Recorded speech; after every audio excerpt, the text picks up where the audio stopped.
పాప ప్రపంచములో యేసుక్రీస్తుల వారు పాపము లేనివాడుగా బ్రతికాడు. పాప ప్రపంచము అన్నటువంటి మాట ఎందుకు నేను చెప్పాల్సి వస్తుంది అంటే, అది నేను ఏదో కల్పించుకొని చెప్పినటువంటి మాట కాదు, కానీ బైబిల్లో ఉన్న మాట మాత్రమే చెప్తున్నాను.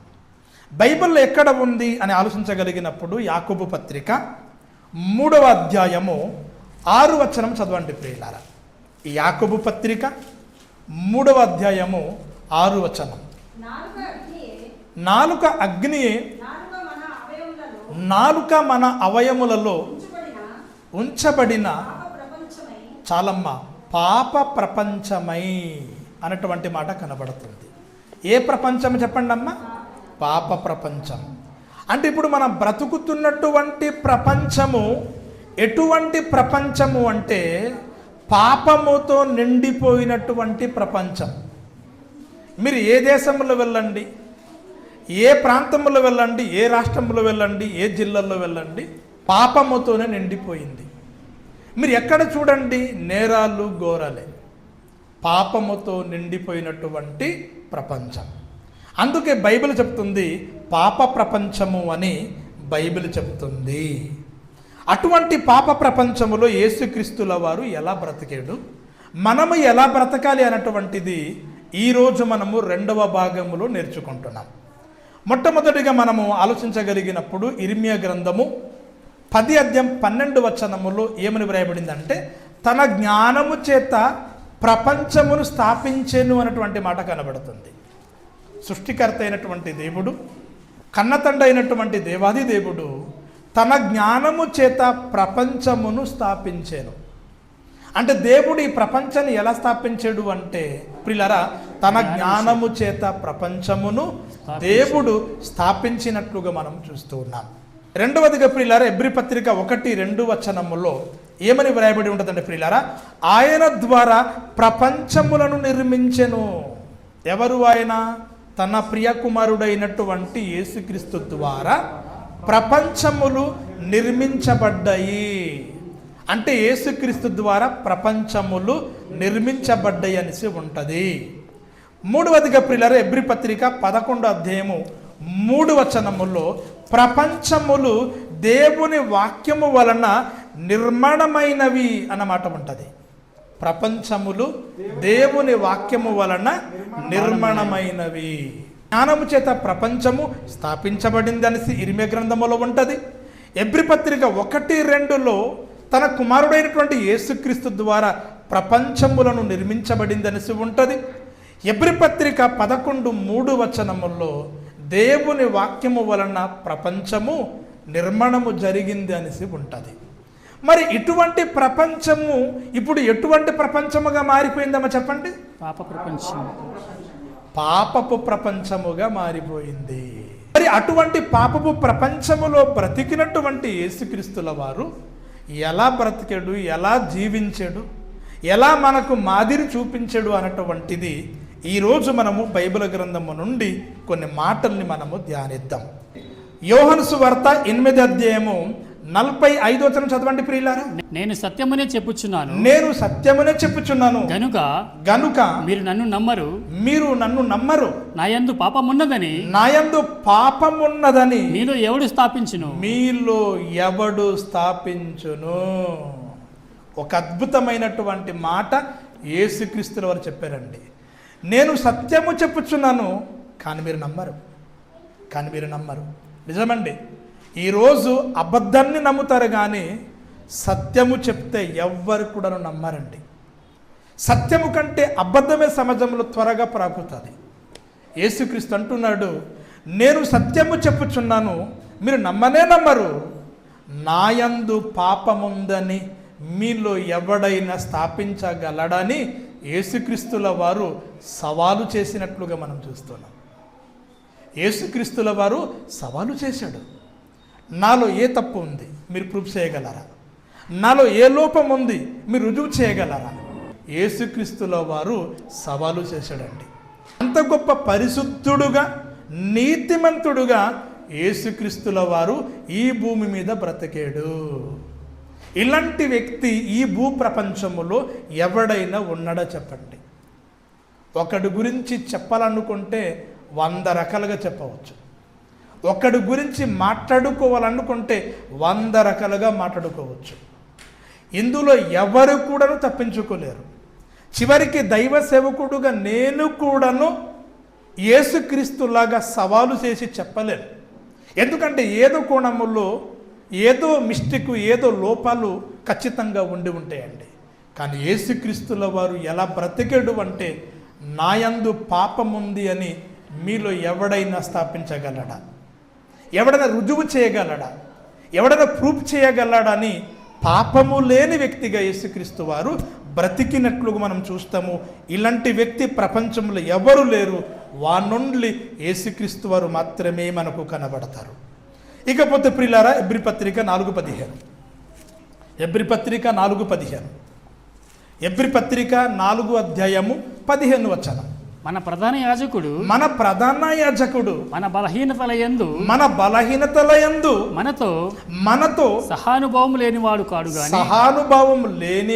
కాడు గాని సమస్త విషయములోను మన వలనే శోధించబడినను ఆయన పాపము లేనివాడుగా ఉండెను. ప్రియమైనటువంటి దేవుని వల్లారా, యేసుక్రీస్తుల వారు ఏ విధంగా శోధించబడరు తెలుసా అండి? సేమ్ మన వల్ల యేసుక్రీస్తుల వారు శోధించబడ్డారు. సమస్త విషయముల్లో యేసుక్రీస్తుల వారు మనకులాగానే శోధించబడ్డాడు. మీకు తెలుసు మీరు ఏ విధంగా శోధించబడుతూ ఉన్నారు. ఎలాంటి తప్పుడు కోరికలు, తప్పుడు ఆలోచనలు, మీలో ఎటువంటి దుష్ట ఆలోచనలు మీ హృదయములో, మీ మనసులో వస్తూ ఉన్నాయో, యేసుక్రీస్తుల వారు కూడాను సమస్తము విషయములో మనలాగానే యేసుక్రీస్తుల వారు శోధించబడ్డాడటండి. యేసుక్రీస్తు వారికి వేరు, మనకు వేరు కాదు. ఆయన వేరే విధంగా శోధించబడ్డాడు, నేను వేరే విధంగా శోధించబడడానికి వీల్లేదండి. మనము ఎలాగైతే శోధించబడుతూ ఉన్నామో యేసుక్రీస్తుల వారు కూడా సేమ్ అదే విధంగానే శోధించబడ్డాడు. అయినను యేసుక్రీస్తుల వారు పాపము లేనివాడుగా బ్రతికాడు. అంటే దీన్ని బట్టి మనకి ఏమర్థమవుతుంది? శోధన పాపము కాదు. మీకు అర్థమైందా? శోధన పాపము కాదు. సాతానుడు నీ మనస్సులో, నీ హృదయములో ఎన్నో రకాలుగా శోధించవచ్చు. నువ్వు త్రాగుడు లేని వాడని కూడాను ఈ ఒక్కసారికి త్రాగవచ్చు కదా అని శోధించవచ్చు. వ్యభిచారము లేని అలవాటు లేని నిన్ను ఈ ఒక్కసారి వ్యభిచారం చేయవచ్చు కదా అని సాతాను మిమ్మల్ని ప్రేరేపించవచ్చు. దొంగతనం అలవాటు లేని నిన్ను ఈ ఒక్కసారి దొంగతనం చేయవచ్చు కదా, ఇంటికి డబ్బులు లేవు అని సాతాను మిమ్మల్ని శోధించవచ్చు. ఈ ఒక్కసారికి ఒక వ్యక్తిని చంపవచ్చు కదా అని సాతానుడు రకరకాలుగా మమ్మల్ని శోధించవచ్చు. అలా శోధించినప్పటికీ మనం కంట్రోల్ చేసుకొని, మన శరీరాన్ని అదుపులో పెట్టుకొని, మన మనస్సు, మన హృదయాన్ని అదుపులో పెట్టుకొని ప్రియులరా పాపము లేనివాడుగా బ్రతకాలి. అలా ఎవరు బ్రతికారు తెలుసా అండి? యేసుక్రీస్తుల వారు బ్రతికాడు, శోధించబడ్డాడు. కానీ యేసుక్రీస్తుల వారు పాపము లేనివాడుగా బ్రతికినట్లుగా మనం చూస్తూ ఉన్నాం. ఇకపోతే ప్రియులారా, హెబ్రీ పత్రిక 7 అధ్యాయము 26 వచనం చదవండి ప్రియులారా. పవిత్రుడును నిర్దోషియు నిష్కల్మషుడును పాపులలో చేరక ప్రత్యేకముగా ఉన్నవాడు. చాలండి. యేసుక్రీస్తు క్యారెక్టర్ అండి. యేసుక్రీస్తు ఒక క్యారెక్టర్ గురించి ఇక్కడ వ్రాయబడింది. ఏమని వ్రాయబడింది? యేసుక్రీస్తు వారు మొట్టమొదటిగా ఈ భూమి మీద పవిత్రుడుగా బ్రతికాడు. అపవిత్రుడుగా కాదు సుమా, పవిత్రుడుగా యేసుక్రీస్తు వారు బ్రతికాడు. రెండవదిగా ప్రియులారా, యేసుక్రీస్తు వారు నిర్దోషిగా బ్రతికాడు. అంటే పాపము లేని ఒక నిర్దోషిగా, అనగా దోషిగా బ్రతకలేదు. యేసుక్రీస్తుల వారు నిర్దోషిగా బ్రతికాడు. దోషిగా ఎప్పుడు కూడా నువ్వు బ్రతకలేదు. ఆయన యందు నాకు ఏ దోషము కనబడలేదు అంటాడు. ఎవరు? పిలాతు, గవర్నర్ అంటాడు. అంటే యేసుక్రీస్తుల వారు ఎలా బ్రతికాడంటే నిర్దోషిగా, అంటే పాపము లేని ఒక నిర్దోషిగా బ్రతికాడు. మూడవదిగా ప్రియులారా, నిష్కల్మషుడు, ఎటువంటి కలంకము లేనివాడు, ఎటువంటి కల్మసము లేనివాడు, ఎటువంటి అపవిత్రత లేనివాడుగా యేసుక్రీస్తుల వారు నిష్కల్మసుడుగా బ్రతికాడు. అంతేకాకుండా ప్రియులారా మరొక మాట వ్రాయబడింది, పాపులలో చేరక ప్రత్యేకముగా ఉన్నవాడు. మీకు అర్థమైందండి? యేసుక్రీస్తుల వారు పాపులలో ఒక పాపిగా మారలేదు, పాపుల కేటగిరీలో చేరలేదు. ఆయన పాపులలో చేరక ఆయన ప్రత్యేకంగా ఉన్నాడు అంటే అర్థమేంటి? పాపుల లిస్టులో యేసుప్రభువు వెళ్ళిపోలేదండి. పాపులతో కలిసి ఉన్న, పాపులతో కలిసి భోజనం చేసిన, పాపులతో కలిసి ఆయన సహవాసం చేసిన యేసుక్రీస్తుల వారు పాపులలో ఒక పాపిగా మారలేదు. పాపుల జాబితాలో యేసుక్రీస్తుల వారు చేరిపోలేదు. ఈరోజు మనం ఎవరు తెలుసండి? మనము పిలువబడినటువంటి వారమటండి. మనము యాజకులు, మనము రాజులు, మనం పరిశుద్ధులు, మనం దేవునికి సొత్తైన ప్రజలు. అంతేకాకుండా ప్రియులారా, విలువ పెట్టబడి కొనబడినటువంటి మనము ఈ లోకములో ఎలా బ్రతకాలి తెలుసా అండి? ప్రత్యేకంగా మనం బ్రతకాలి. పాపులలో మనం చేరిపోకూడదు. నీవు వెలుగు సంబంధి, నీవు దేవుని కుమారుడవు, నీవు దేవుని యొక్క వారసుడవు, నీవు దేవుని పిల్లలైనటువంటి మనము ప్రియులరా పాపులలో మనము చేరిపోకూడదు. త్రాగుబోతులు ఉన్నారనుకోండి, త్రాగుబోతుల లిస్టులు మనం వెళ్ళిపోకూడదు, త్రాగుబోతుల జాబితాలో మనం వెళ్ళిపోకూడదు.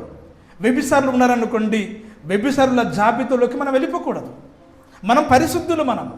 దొంగలు ఉన్నారనుకోండి, దొంగల జాబితాలో మనం చేరిపోకూడదు. నరహంతకులు ఉన్నారనుకోండి, నరహంతకుల జాబితాలోకి మనం వెళ్ళిపోకూడదు. అన్యులు ఉన్నారనుకోండి, అన్యుల జాబితాలోకి మనము వెళ్ళిపోకూడదు. రవిడీలు ఉన్నారనుకోండి, రవిడీల జాబితాలోకి మనం వెళ్ళిపోకూడదు. దొంగల జాబితాలో మనము చేరిపోకూడదు. వ్యభిచారుల జాబితాలో మనము చేరకూడదు. ఎందుకంటే మనము విలువ పెట్టి కొనబడిన వారు, దేవునికి సొత్తైన ప్రజలు, మనము యాజకులు, మనము పరిశుద్ధులు, మనం వెలుగు సంబంధులు కనుక పాపులలో మనము చేరిపోకూడదు, ప్రత్యేకంగా ఉండాలి. ఈ మాదిరి యేసుక్రీస్తుల వారు మనకు చూపించాడు.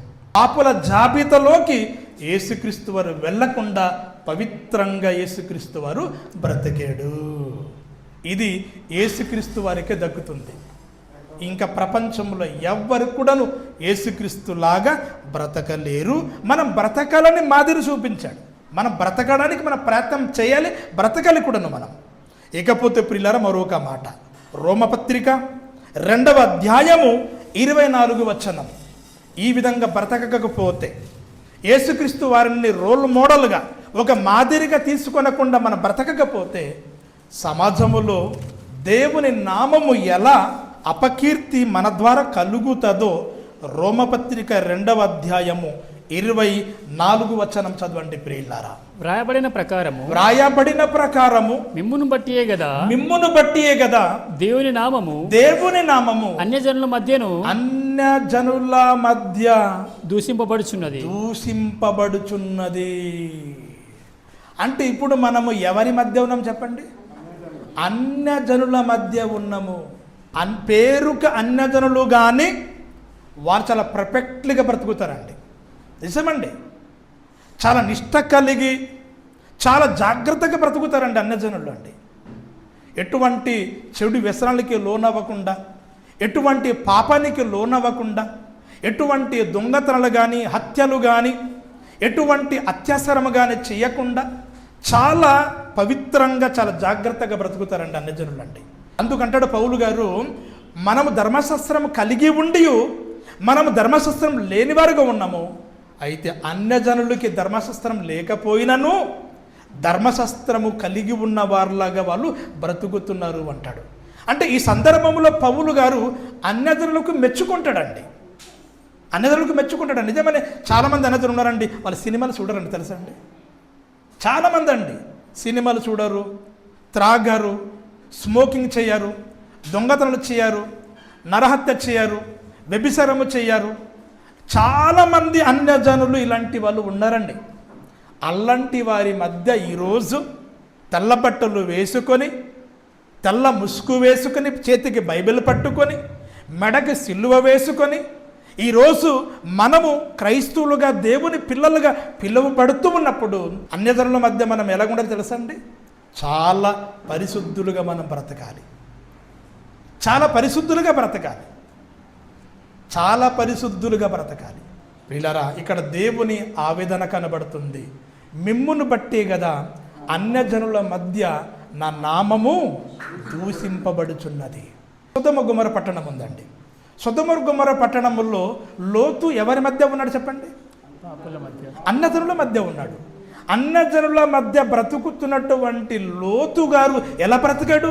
నిందరహితుడుగా బ్రతికాడు, పరిశుద్ధుడుగా బ్రతికాడు, పాపం లేనివాడుగా బ్రతికాడు. లోతు వలన దేవుని నామం దూషించబడిందా? మన వలన దేవుని నామము అన్యజనుల మధ్య దూషించబడకూడదు.